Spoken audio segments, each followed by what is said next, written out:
Assalamualaikum warahmatullahi wabarakatuh. Tabi pun. Oke. Terima kasih hari ini sudah bisa hadir. Kita akan sama-sama mendengarkan hasil pemaparan tes psikologi anak-anak kita. Tujuan sekolah melakukan atau mengadakan tes psikologi ini adalah sebenarnya adalah untuk melihat kondisi anak sesudah 4 bulan belajar di rumah. Yang seperti yang kita ketahui bahwa yang namanya psikologi itu berubah-ubah tergantung suatu keadaan, suatu pola asuh yang anak-anak kita terima, yang akan dia hadapi nanti akan ke depan pada saat proses pembelajaran seperti apa. Oleh karena itu kami pihak sekolah harus mendapat rekomendasi dari seorang ahli.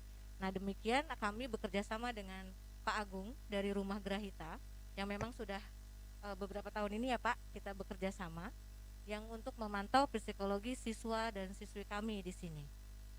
Dengan adanya pemaparan seperti ini, boleh kami bilang bahwa ini menjadi rekomendasi untuk kami pihak sekolah, terutama para pengajar kami, bagaimana akan menerapkan metode pembelajaran skala mayoritas terhadap kondisi siswa saat ini, kondisi secara psikologisnya mereka dan tipologi belajar mereka itu seperti apa. Nah ini yang tujuan utama kami melakukan sebuah tes psikologi. Hari ini kita melakukan live streaming biar semua bisa menjadi suatu pelajaran bahwa tes psikologi itu bukan hanya sekali seumur hidup atau hanya untuk menentukan sesuatu. Tapi ternyata psikologi seorang anak itu bisa berubah karena suatu keadaan. Nah, ini saya akan membuka pola pikir, makanya kami hari ini lagi streaming di YouTube biar mereka pada membuka pola pikir para orang tua, para praktisi pendidikan dalam mengajar, dalam melakukan suatu metode pengajaran. Kita harus melihat bagaimana sih psikologi anak tersebut, kondisi seperti apa dan skala mayoritas apa yang harus diterapkan di dalam suatu metode pembelajaran. Nah itulah tujuan asli dari pihak sekolah. Terus terang aja ini saya lakukan dengan melihat mengkiblatkan dari anak saya. Anak saya ada di sini. Tahun yang lalu saya juga tes psikologi dengan Pak Agung untuk anak saya. Tahun lalu tidak ada terjadi pandemik seperti ini, dia memiliki tes psikologi relatif lebih baik. Dengan tingkat kemampuan penyerapan daya pikirnya bagus karena dia punya skala yang kalau saya bilang sekolah itu membuat struktur otak dia teratur. Tapi ternyata hasil tes psikologi untuk saat ini, walaupun dia ini anak guru loh ya, boleh dibilang saya menerapkan aturan yang straight untuk anak saya. Ternyata ada beberapa hal yang memang harus diperbaiki untuk pola asuh saya di rumah. Dan ini ada beberapa terjadi perubahan yang memang kita butuh seorang masukan dari ahli. Dan ini juga yang akan nanti PR bagi tenaga pengajar kami dan juga PR nanti untuk para orang tua, bagaimana sih pola asuh anak setelah mendapatkan hasil tes psikologi hari ini. Mudah-mudahan nanti bisa 6 bulan ke depan atau bahkan untuk tes psikologi selanjutnya ada perubahan dalam diri anak-anak kita di sini. Insya Allah mudah-mudahan hari ini pemaparan yang akan diberikan sama Pak Agung bisa memberikan masukan kepada kita sebagai orang tua untuk pola asuh anak-anak kita dan bisa memberikan masukan untuk guru-guru kami di sini dan untuk bisa mencetak anak-anak ini menjadi generasi yang lebih berguna atau yang lebih bermanfaat, yang bisa menampilkan bakat minat mereka sesuai dengan apa yang ada dalam diri mereka. Itu kira-kira saja yang bisa saya sampaikan. Sebelumnya titip salam dari Mr. Edward karena beliau ada acara keluarga tidak bisa membuka acara hari ini. Sebelumnya terima kasih atas partisipasinya, mudah-mudahan untuk hasil pemaparan ini bisa bermanfaat buat kita semuanya. Akhir kata dari saya, wassalamualaikum warahmatullahi wabarakatuh. Berbicara tentang tes psikologi, saat ini psikologi sangat berperan dan memberikan manfaat untuk dunia pendidikan, baik di level perguruan tinggi, sekolah menengah, bahkan sampai tingkat dasar. Nah, dari dukungan psikologi ini pun kita dapat mendapatkan gambaran atau prediksi bagaimana dengan keadaan anak-anak. Dan cara umum yang paling sering digunakan adalah tes psikologi atau biasanya disebut psikotes. Nah, maka pertanyaan yang timbul adalah apa sih manfaat tes psikologi? Kemudian apa yang dapat dilihat dan apa yang dapat diukur? Kemudian potensi minat, bakat seperti apa yang nantinya akan muncul dalam tes psikologi tersebut. Selengkapnya akan dibahas tuntas oleh narasumber kita. Beliau adalah Bapak Agung Pranggono SPSI, konsultan psikologi Grahita Indonesia. Beliau alumni dari Universitas Surabaya. Alamat kantor beliau ada di Jalan Pulau Legundi dan Jalan Tupai. Mungkin itu profil dari beliau, selengkapnya akan dibahas tuntas oleh narasumber. Kepada Bapak Agung Pranggono, dipersilakan. Terima kasih kepada Ibu Monita yang sudah mempercayakan kepada kami untuk mengadakan kerjasama ini. Insya Allah kedepannya kita bisa mengadakan kerjasama yang lebih kembali.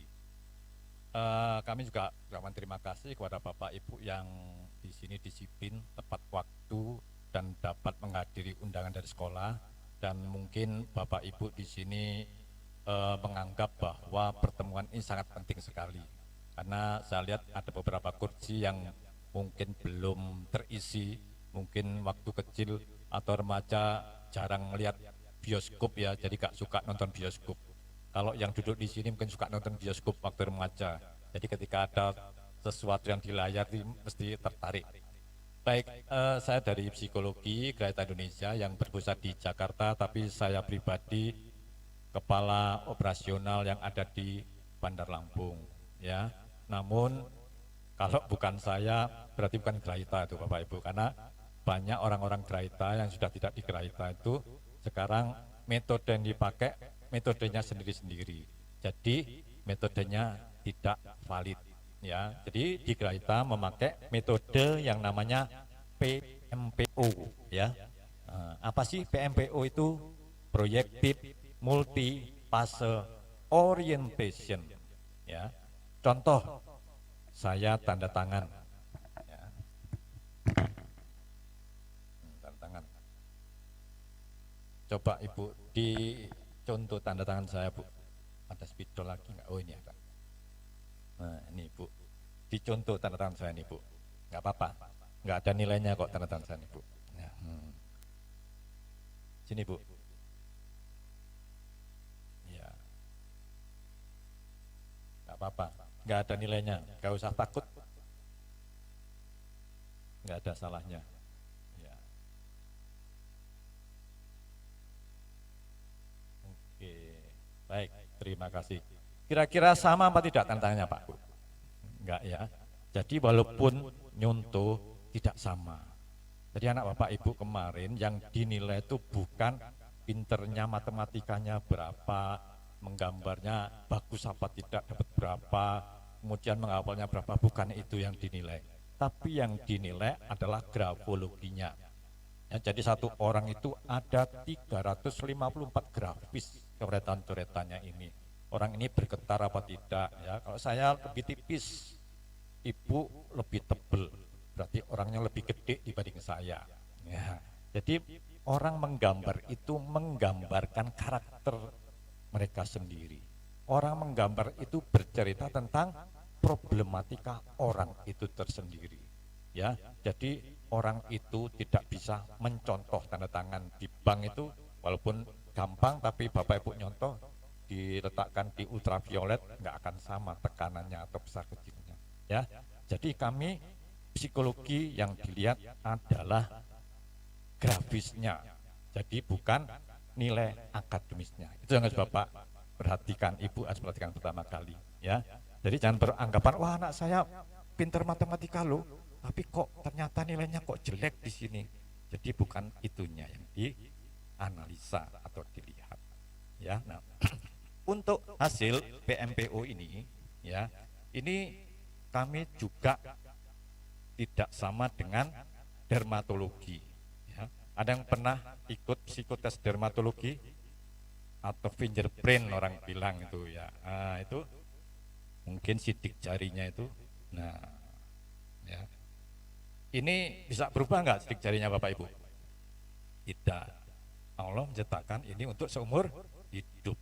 Sehingga ketika ditanya sudah pernah belum, kalau sudah pernah biasanya enggak mau lagi. Nah, kami psikologi datanya harus berubah karena ilmiah.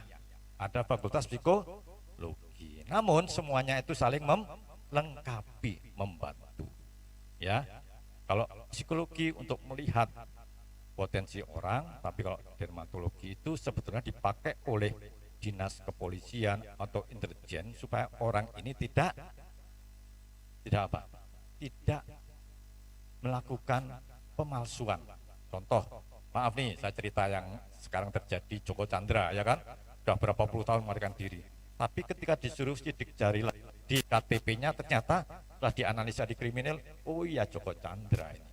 Walaupun hidungnya dimancungin, walaupun rambutnya diputihin, dicat hitam, itu ketika di kriminal dilihat oh tetap. Jadi supaya tidak menghilangkan identitas, itu dermatologi. Ya. Namun yang terjadi sekarang ketika ini dipakai, orang-orang menjadi tersugesti, ya kan? Oh anak ibu begini loh suka marah, anak ibu itu anak yang pendiam. Oh iya, padahal semua orang itu ada marahnya, ada diemnya, ada keinginan ngeyelnya, ada semua. Cuma karena sudah tersugesti tadi menjadi percaya ibu. Nah sebetulnya tujuannya supaya orang ini nantinya tidak bisa menghilangkan jejaknya. Kalau menurut BIN atau kepolisian tadi, ya. Jadi untuk kami yang jelas psikologi datanya akan berubah. Jadi untuk data-data itu semua itu tidak untuk seumur hidup, itu masih bisa berubah semua. Jadi ibu jangan khawatir. Tapi tergantung itu dirubah apa tidak oleh bapak ibu. Kalau nggak dirubah ya tetap seperti itu. Ya, baik. Sebelum saya ke materi penjelasan, ada baiknya bapak ibu melihat dulu kronologisnya kenapa kok diadakan pemeriksaan psikologi. Ya, kita ke fase perkembangan anak dulu. Ya, usia 0-2 tahun itu anak bapak ibu mengalami fase yang namanya fase oral. Ya, kalau mau dicatat boleh ini. Ya, karena di toko buku tidak ada. Ya. Fase oral cenderung, ya silakan ibu. Anak ibu mungkin ketika usia 5 bulan, 6 bulan suka ngemut-ngemut jari. Pernah nggak bu lihat? Ya. Atau mungkin ada HP di lamuti ya. Nah, anak ini nakal nggak? Rakus nggak? Enggak. Karena anak bapak ibu kenapa kok suka masukkan jari tangan ke mulut tadi? Karena masanya adalah fase oral ini, nikmatnya di mulut, semua ingin dimasukkan di mulut. Karena giginya mau tumbuh, enak sekali itu. Ya, jadi kalau ada HP bapak ibu digigit atau apa digigit itu tidak nakal. Berarti yang salah adalah yang meletakkan HP di dekat anak ini. Ya, jadi anak bapak ibu yang usianya ini mengalami fase oral.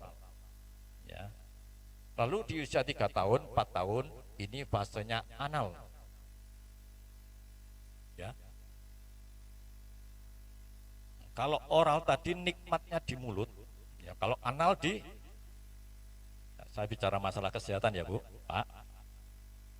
Tahu ngeden, mejan, itu senang sekali anak-anak itu. Sehingga ketika anak-anak itu bermain air ya, habis BAB dia tidak mawi misalnya, hanya main air berlama-lama di kamar mandi. Pernah nggak lihat seperti itu? Nah itu fase oral, fase anal. Nikmat sekali itu, sehingga lama banget di kamar mandi. Dek, nggak keluar-keluar sih kamu itu. Kok lama banget sih kamu nggak mandi-mandi, hanya main air aja. Nah ini fase anal, ya. Jadi di usia ini anak bapak ibu yang masih suka ngompol BAB di celana tadi harus terapi toilet. Ya. Ada nggak yang masih suka ngompol? Ada yang masih suka ngompol atau BAB di celana? Mungkin ada yang usianya 3 tahun. Itu sudah tidak boleh pakai pampers lagi. Ya. Karena kalau pakai pampers nanti menjadi anak yang ketergantungan kepribadiannya. Ya, jadi disinilah sebetulnya masa krusial dalam pembentukan kepribadian anak bapak ibu. Kalau anak bapak ibu jadi nakal, bandel, agresif, jadi anak maaf nih belum bisa bicara ngomong dibiarkan saja, ya sudah pribadi, menjadi pribadi seperti itu. Kalau nanti terapinya di sini ya udah agak terlambat itu. Ya, nah di sini anak Bapak Ibu itu mengalami kepribadian. Bapak Ibu sekarang menjadi orang yang pendiam. Ada nggak yang pendiam? Bapak Ibu menjadi orang yang cerewet terhadap putra putrinya. Ada nggak yang cerewet? Banyak ya.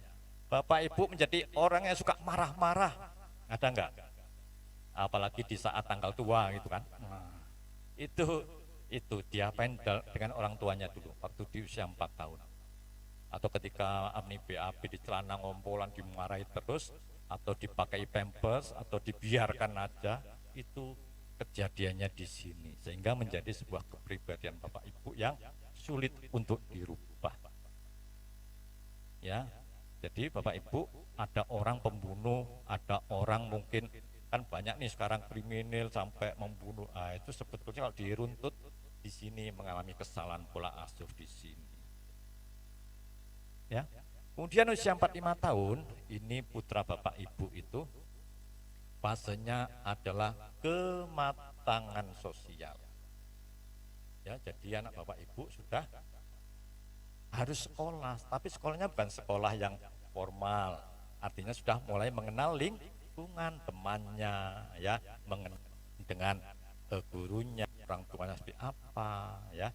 Itu namanya fase kematangan sosial. Ya. Oke. Nah, di usia ini anak Bapak Ibu, maaf nih, ada yang mungkin berkebutuhan khusus, ya, 3 tahun, 4 tahun, ya. Biasanya anak-anak seperti ini, ya, nah, kita ke sini dulu, ya. Kan kemarin yang tes ada yang anak-anak luar, ya Bapak Ibu ya. Kejadiannya itu sebetulnya di sini anak Bapak Ibu, ya. Jadi tidak mengalami fasenya dengan baik, itu di sini anak Bapak Ibu itu mengalami cedera otak, ya. Cedera itu bukan berarti otaknya berdarah-darah, bukan, ya. Jadi perkembangan sarafnya ini tidak berjalan semestinya, ya. Nah, anak Bapak Ibu new brain-nya ada namanya otak baru. Setiap hari di manusia itu ada namanya otak baru berkembang terus, kayak getah bening, jadi bening itu warnanya, ya. Semakin banyak new brain-nya orang ini, anak ini semakin pinter. Ya, tapi kalau anak Bapak Ibu new brain-nya itu sedikit, maka yang terjadi anak ini daya tangkapnya kurang. Ya. Makanya orang yang kepalanya besar, bukan besar kepala ya, itu orangnya pinter itu. Kenapa? Karena new brain-nya ini banyak, ya, produksinya banyak new brain-nya, otaknya baru. Nah, bedanya manusia dengan binatang apa? Kalau manusia ada new brain-nya, setiap hari ada lendirnya tuh. Kalau binatang enggak, hanya berkembang jadi padat, enggak ada new brain-nya. Sehingga yang terjadi apa? Misalkan nih, ibu punya HP nih. Ya. Kalau manusia, oh itu HP saya itu, dia bisa mengendalikan. Karena punya new brain. Tapi kalau binatang, misalkan ada ikan asin atau telur, ada kucing nih, ya nahan enggak kucing itu? Karena bukan punyanya dia, enggak, pasti langsung makan. Karena dia tidak punya new brain. Itu bedanya manusia dan binatang. Sama buaya juga gitu, walaupun ada temennya, dia lebih cepat, maka enggak urusan itu, bukan. Dia nalunya langsung makan. Karena dia tidak punya new brain itu. Jadi putranya Bapak Ibu, mungkin ada yang maaf nih, yang luar biasa tadi, sebetulnya perkembangan new brain-nya ini yang kurang sesuai dengan fase perkembangannya tadi. Ya, jadi Pak, penyebabnya apa? Ya banyak macam. Apalagi maaf ya, ibu yang sedang mengandung di fase corona seperti ini, ya, itu ketika anaknya lahir bisa juga virus itu bisa menjadi penghambat ini juga, mengalami gangguan perkembangan saraf. Sehingga perkembangannya tidak sesuai dengan fase-fasenya itu tadi. Sekarang saya ke grafik selanjutnya. Ada yang grafiknya minat? Ya, baik. Yang minat di sini sudah masa puber tadi ya, istilahnya sudah SMP dan SMA, minatnya kemana? Yang pertama ada akuntansi keuangan. Artinya adalah kemampuan anak untuk minat terhadap hal-hal yang kaitannya dengan akuntansi atau keuangan. Bila 50 berarti sudah minat untuk belajar tentang ilmu keuangan atau akuntansi. Ya. Tetapi kalau nilainya kecil, dia tidak berminat 20, 30, karena ada nilainya itu berarti tidak berminat. Ya. Lalu manajemen, administrasi, kemampuan anak untuk belajar tentang ilmu manajemen atau administrasi, suka menata-nata buku, mengurut-ngurut, pokoknya mengurutkan sesuatu ya. Dia suka sekali seperti ini. Ya. Habis belajar disusun bukunya ya, manajemen administrasi, itu bagus. Lalu teknik mekanik, kemampuan anak belajar tentang ilmu teknik atau mekanik ya. Bila 50 nilainya sudah cukup. Tapi kok seperti ini ya jangan sekolah di sekolah yang teknik atau mekanik. Ya, karena anak Bapak Ibu tidak berbakat. Lalu pelayanan, kemampuan anak belajar tentang ilmu-ilmu melayani masyarakat. Misal nanti jadi pegawai negeri, jadi mungkin di dinas pendudukan di kecamatan ya, atau mungkin jadi polisi melayani masyarakat. Jadi TNI itu melayani masyarakat ya. Itu bagus kalau nilainya tinggi anak Bapak Ibu ya. Tapi kalau pelayanannya kecil jangan. Nanti disuruh malam-malam push up, suruh lari-lari, gak mau nanti ya. Jadi anak Bapak Ibu yang kecil janganlah masuk ke polisi atau TNI nanti ya, karena harus siap di waktu kapan saja itu ya. Lalu kemanusiaan, kemampuan anak belajar tentang ilmu-ilmu yang kaitannya dengan manusia, misal agama ya, misal budaya ya, misal mungkin ilmu-ilmu filsafat, ilmu-ilmu kesenian ya, yang berhubungan dengan masyarakat, menari ya, itu namanya kemanusiaan. Jadi anak Bapak Ibu yang nilainya tinggi di sini arahkan ke sana. Ya senang ke hal-hal yang sifatnya agama ya, hal-hal yang sifatnya budaya atau keseni. Mungkin suka mendesain di komputer ya. Itu namanya ilmu kemanusiaan. Jadi diarahkan ke sana putranya Bapak Ibu itu. Ya. Baik, lalu seni dan keindahan. Ya, jadi kalau nilainya tinggi, anak Ibu bagus di arsitektur ya. Nanti di ilmu-ilmu yang hubungannya dengan estetika, keindahan. Itu nanti akan laku mahal itu harganya. Tapi kalau seperti ini, anak Bapak Ibu jadi arsitek, nggak laku nanti gambarannya tadi. Bikin perumahan nggak ada yang beli, ya. Tapi kok tinggi, bagus, ya, karena punya jiwa estetika. Tapi kalau anak Bapak Ibu ingin jadi dokter, ya, estetikanya tinggi, terus kemudian nilai-nilai kemanusiaannya hanya 50, bisa jadi dokter. Tapi dokter umum. Dokter apa? Dokter ini Bu, masang bekel, dokter gigi, tahu enggak? Nah itu harus punya jiwa estetika. Ya, misal Ibu, Bapak pingin anaknya jadi dokter, ya sudah dokter estetika, dokter apa? Kecantikan, ya itu bagus yang jiwa estetikanya tinggi. Tapi kok seperti ini jangan, nanti hidungnya malah jadi merot nanti, ya nggak jadi bagus, malah jadi nggak bagus, ya. Oke, itu anak Bapak Ibu yang seni dan keinginan tinggi diarahkan ke sana aja. Lalu sains, kemampuan anak belajar tentang ilmu-ilmu terapan, ya fisika, kimia, ya biologi, itu ilmu terapan, itu sains, ya. Lalu wirausaha, kemampuan anak untuk usaha sendiri. Misalkan buka praktek, buka mungkin bengkel, buka pokoknya wirausaha. Mungkin jualan apa di internet, ya itu namanya wirausaha. Kalau tinggi berarti anak Bapak Ibu memang suka hal-hal yang sifatnya wirausaha atau usaha sendiri itu, ya. Tapi kalau usahanya kecil, misalnya kecil di sini, anak Bapak Ibu kalau ingin berusaha jangan kasih modal yang besar-besar, yang dikit-dikit aja dulu, ya. Karena apa? Karena tidak berbakat. Tapi kalau anak bapak ibu yang tinggi tadi, karismatik role-nya tinggi, lalu di sini minatnya wirausaha tinggi, nah dijadikan entrepreneur bagus itu. Ya. Lalu linguistik membuat anak belajar ilmu bahasa. Ya, kalau 50 sudah cukup. Ya. Semakin tinggi ya semakin bagus. Ya. Ada enggak yang tinggi? Bahasanya. Nah, itu jadi guru bahasa bagus, belajar bahasa Inggris, bahasa Arab, pokoknya bahasa berbakat ya itu. Ya. Tapi tergantung anaknya mau apa tidak. Ya. Nah, dari keterminatan ini yang nilainya 50 ini bisa diarahkan. Yang nilainya di bawah 50 seperti ini jangan diambil. Karena dia tidak berbakat. Ya, ya bisa seperti saya atau Bapak Ibu gambar bisa, tapi akan lebih bagus kalau yang menggambar adalah seorang pelukis. Ya. Jadi anak Bapak Ibu yang minatnya di bawah 50 nanti kalau kedepannya kuliah atau kemana jangan diarahkan yang 40 atau seperti ini 10 atau 30 jangan ke sana.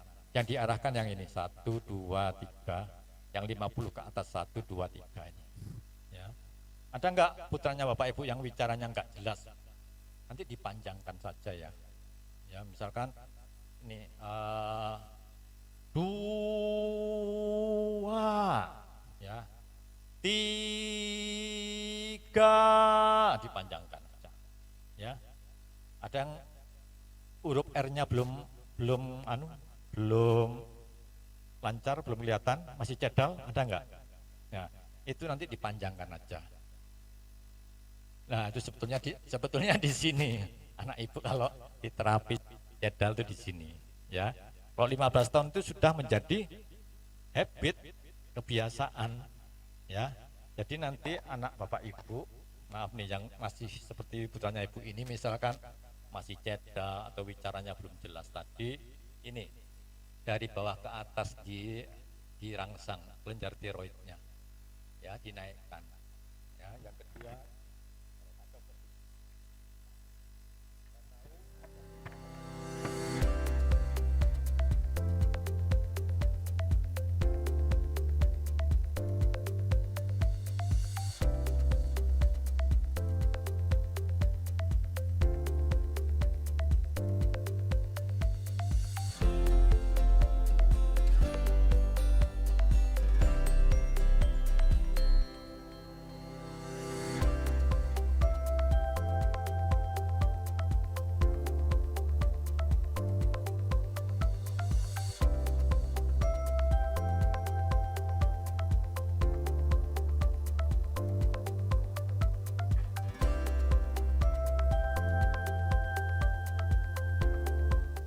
Sensitif, wah jangan-jangan cuma ngomong kayak kemarin nggak dibelikan, ya. Nah, jadi anak bapak ibu yang tinggi kepeduliannya anak yang kehilangan role model atau panutan. Jadi akan bagus belajar dengan teman atau orang yang dia jadikan panutan dalam kehidupan sehari-hari. Ya, misal kok dengan Miss ini kok enak. Wah, dia sampai nanti naik kelas pun juga pinginnya dengan Miss itu terus. Itu repotnya seperti itu. Ya. Jadi anak yang di situ tinggi kepeduliannya itu kalau enggak dirubah menjadi anak yang tidak percaya diri, menjadi anak yang sensitif, menjadi anak yang traumatik. Ya.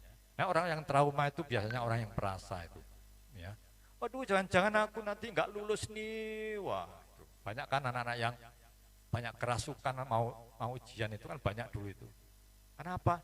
Orang-orang yang intuitif itu, yang kemudian tinggi itu, ya. Oleh karena itu, anak-anak seperti ini sebetulnya anak yang mikirnya terlalu dalam. Waduh, jangan-jangan nanti susah, jangan nggak lulus. Yang terjadi apa? Ya nggak lulus bener nanti jadinya. Bapak Ibu kadang-kadang mikirnya, aduh susah. Yang terjadi apa? Ya susah. Bu, aku pinjam ininya ya, aduh nggak punya duit. Yang terjadi apa? Ya nggak punya duit nanti jadinya. Makanya sekarang dirubah pola pikirnya. Jangan perasaan menguasai pikiran, tapi pikiran menguasai Rasa, oh ya aku harus berusaha, pasti dapat duit. Tapi kalau aku, aduh zaman susah, corona ini, aduh yang terjadi apa? Ya susah. Harus rubah pikiran, harus menguasai perasaan. Ya seringkali kan kita, aduh susah soalnya susah. Anak-anak SMA itu kadang-kadang gitu, belum nyoba sudah, aduh susah Pak, susah. Yang terjadi apa? Ya nggak bisa. Karena apa? Karena ininya menguasai pikiran. Harus rubah orang itu. Gitu ya. Baik, itu adalah intuitif yang paling tinggi ya keduanya. Lalu selanjutnya adalah ketergantungan. Dorongan untuk tergantung pada sesuatu atau orang lain. Kalau 50 berarti sudah tidak terlalu menggantungkan sesuatu atau orang lain. Kalau 20 berarti tidak menggantungkan orang lain. Di atas 50, oh bagus. Pokoknya sampai 59 bagus. Kalau 75 suka menggantungkan sesuatu. 48 hampir 50 bagus. Tidak terlalu menggantungkan sesuatu atau orang lain. 44 pokoknya sebetulnya 44 menuju 50 lah ya. Berkembang ke 50. Tapi sudah di bawah 40 kan di bawah rata-rata itu terangannya. Maka orang itu tidak menggantungkan orang lain dalam kehidupannya. Bagus enggak? Yang rendah. Bagus enggak? Contoh, ibu bapak punya utang 200 juta. Besok ditagih orang, dipikir sendiri, aduh gimana ya besok tanggal 10 orangnya datang, aduh gimana nyari uangnya dari mana, hanya dipikir gitu. Jadinya gimana? Gelisah. Orang yang tidak menggantungkan orang lain dalam kehidupannya itu gampang gelisah, dipikir sendiri.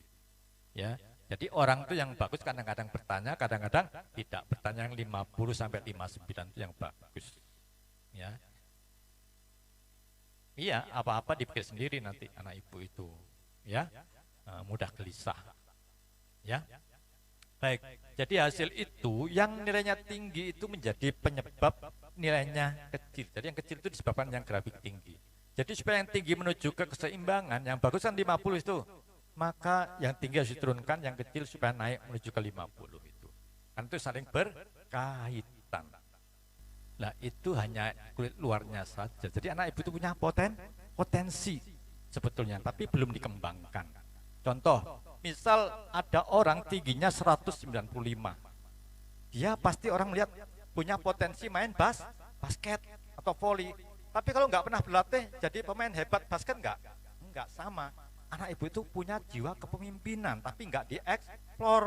Itu yang salah di sini. Ada pola-pola asuh, pola-pola pendampingan yang kurang sesuai menurut anak, sehingga tidak keluar potensinya begitu. Nah, yang tinggi tadi harus dikurangi itu. Coba, yang tinggi apa itu? Problem. Ya, anak ibu bimbang. Kalau mau memutuskan sesuatu itu agak sulit. Enggak terus terang kadang-kadang itu, Bu. Atau mungkin memutuskan sesuatu jadinya enggak cepat. Nah, penyebabnya kenapa kok kebimbangannya tinggi? Ada enggak yang kebimbangannya tinggi, Bu? Itu ada pola-pola asuh yang tidak tegas dalam kehidupan sehari-hari. Misal ibunya mengatakan A, bapaknya B, atau neneknya C, beda misalkan, sehingga dia bingung. Atau ada pola-pola asuh yang ambivalen atau ambigu. Contoh, misal ada anak bapak ibu yang suka main, misalnya main, kita ngasih tahu, dek udah panas-panas sih jangan main, kasih tahu gak pernah nurut. Akhirnya kalau kita jengkel ngomongnya gini, Bu aku tak main ya. Nah, udah jengkel nggak mau tidur, anaknya kok main terus. Ya sudah, boleh kamu main, kalau perlu gak usah pulang sekalian ya. Wah ini ambigu, boleh.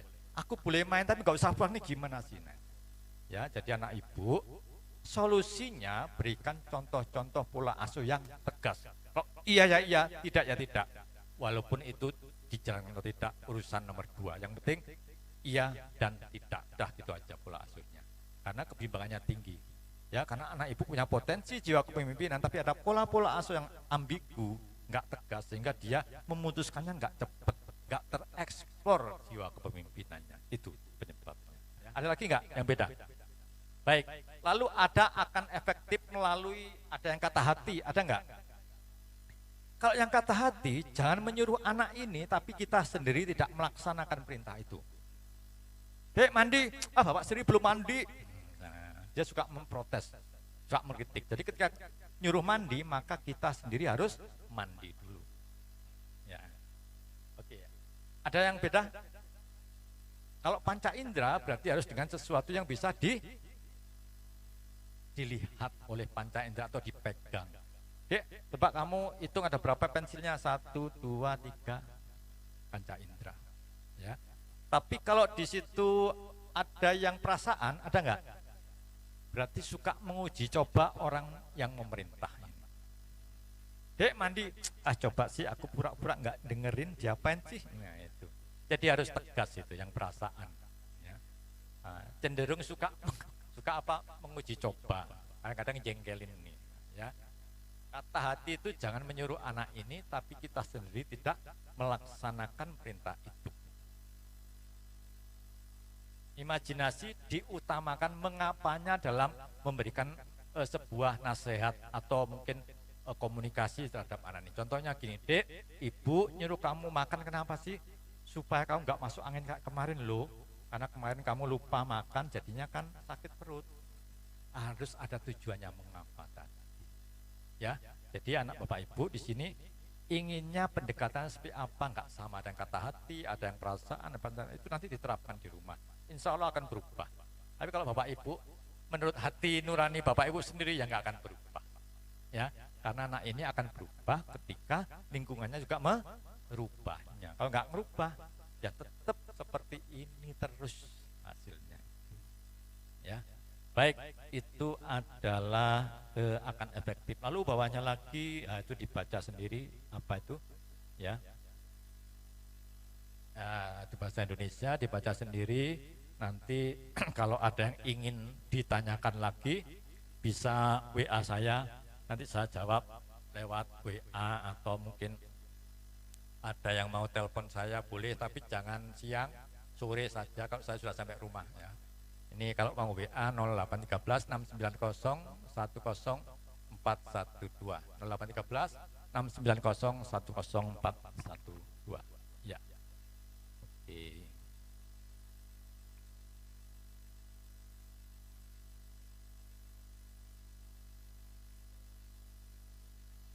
Baik, sampai sini ada yang mau bertanya? Karena ini waktunya sudah jam 12. Berarti anak ibu itu suka belajar yang sifatnya itu nantinya senang ke hal yang sifatnya profesional, orang profesional, dan suka menekuni bidangnya. Contoh anak ibu sekarang itu sukanya apa, Bu? Sukanya apa sekarang? Musik. Berarti profesinya menjadi nanti pelatih musik, ini diekspor ke sana musiknya anak ibu itu, ke sana itu. Ya, itu kan menjadi profesional nanti.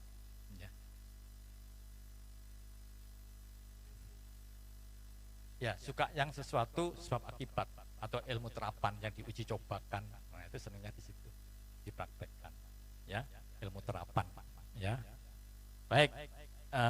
Kira-kira penting apa tidak mengetahui hasil psikis anak bapak ibu ini? Ya, kalau penting nanti selain diterapkan, bapak ibu juga harus tahu tentang diri bapak ibu sendiri. Kalau bapak ibu nggak merubah, ya nanti nggak berubah. Karena ini hasil ini hanya untuk 6 bulan ke depan, tidak untuk seterusnya. Ya. Nah, kemudian nanti untuk mengetahui seperti ini hasil bapak ibu, nah seperti ini nanti kalau mau nanti bisa menggambar hanya orang dan gambar tanda tangan kurang lebih 5 tanda tangan. Nanti hasilnya ada 7 lembar seperti ini. Nanti di kertas ini posisinya berdiri seperti ini. Ya. Nanti kalau sudah jadi saya jelaskan satu-satu. Ya. Tapi yang jelas nanti yang lainnya tidak boleh tahu. Hanya ibu atau bapak sendiri yang mengetahuinya. Ya. Atau kalau perlu pasangan suami istri yang mengetahui. Karena ini memang untuk pasangan atau mungkin keluarga ini. Ya. Baik. Saya kira waktunya sudah cukup ya Bu, kurang lebih kita menjelaskan 3 jam. Kalau ada kekurangan nanti mungkin Bapak Ibu bisa konsultasi di kantor boleh atau mungkin lewat WA ya, nggak usah pakai biaya lagi kalau konsultasi, asalkan hasilnya dibawa. Karena saya menjelaskan berdasarkan data, saya nggak mau cuma menjelaskan nggak ada data ya. Kemudian kalau mau ada yang konsultasi terapi bisa di Jalan Tupai nanti, terapi kami di situ. Tapi kalau ingin konsultasi pribadi di Legundi ya Bu, nah, di Sukabumi ada 2 kantor kami itu. Ya, baik. Saya kira saya cuma sekian dulu. Kalau ada yang mau tes boleh tinggal di sini. Kira-kira penting. Nanti akan saya layani kurang lebih tergantung Bapak Ibu. Gambarnya 5 menit atau 10 menit tergantung Bapak Ibu sendiri. Ya, cuma gambar 1 orang saja. Ya. Baik, kalau ada kekurangan mohon maaf sebesar-besarnya. Terima kasih kepada Bu Monita dan Bapak Ibu yang hadir pada siang hari ini. Insya Allah Bapak Ibu putranya nanti menjadi anak-anak yang berguna bagi keluarga dan punya harapan bagi keluarganya masing-masing lebih baik ya. Terima kasih. Wassalamualaikum warahmatullahi wabarakatuh. Baik. Kalau yang mau konsultasi sebentar boleh tinggal di sini ya. Ya. Oh, saya kembalikan kepada moderator dulu, Bu. Ya. Ya, terima kasih Pak Agung, materinya sangat luar biasa dan bermanfaat untuk kita semua. Beri aplaus untuk Pak Agung.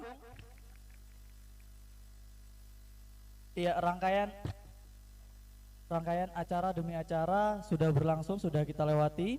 Dan sebetulnya tadi ada sesi tanya jawab, tapi langsung diambil alih oleh Pak Agung. Tidak apa-apa, terima kasih Pak Agung sudah meringankan tugas saya.